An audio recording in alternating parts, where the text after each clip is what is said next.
Triple R హీరోల dates hot కేకులా అమ్ముడుపోతున్నాయి. Triple R లో Ram Bhim performance చూసిన తర్వాత ఇండియా వైడ్ గా ఉన్న ఫిల్మ్ ఇండస్ట్రీస్ నుంచే కాదు హాలీవుడ్ నుంచి కూడా ఫిల్మ్ మేకర్స్ వీరితో వర్క్ చేసేందుకు ఇంట్రెస్ట్ చూపిస్తున్నారు. అయితే తారక్ చరణ్ మాత్రం ఆచితూచి ప్రాజెక్టులను ఎంచుకుంటున్నారు. తమిళ దర్శకుడు వెట్రిమారన్ గురించి ప్రత్యేకంగా పరిచయం చేయనక్కర్లేదు. ఆడుకలం, విచారణై, అసురన్, విడుదలై పార్ట్ 1, విడుదలై పార్ట్ 2 సినిమాలను వెట్రి తెరకెక్కించిన విధానం పాన్ ఇండియా వైడ్ గా ఉన్న యాక్టర్స్ ను కదిలించింది.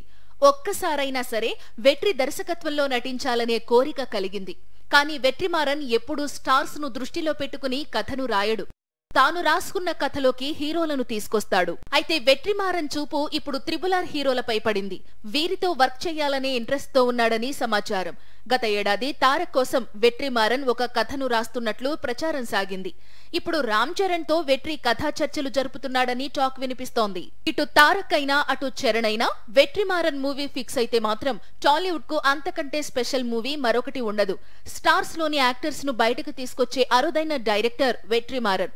అలాంటి దర్శకుడు తెలుగు హీరోలతో సినిమాలు కమిట్ అయితే అంతకంటే ఏం కావాలి? కానీ వెట్రిమారన్ తెలుగు హీరోల వరకు రావాలంటే ముందు అతని చేతిలో ఉన్న విడుదలై సీక్వెల్, అలాగే సూర్యతో ప్లాన్ చేస్తోన్న వాడి వసల్ కంప్లీట్ కావాల్సి ఉంది.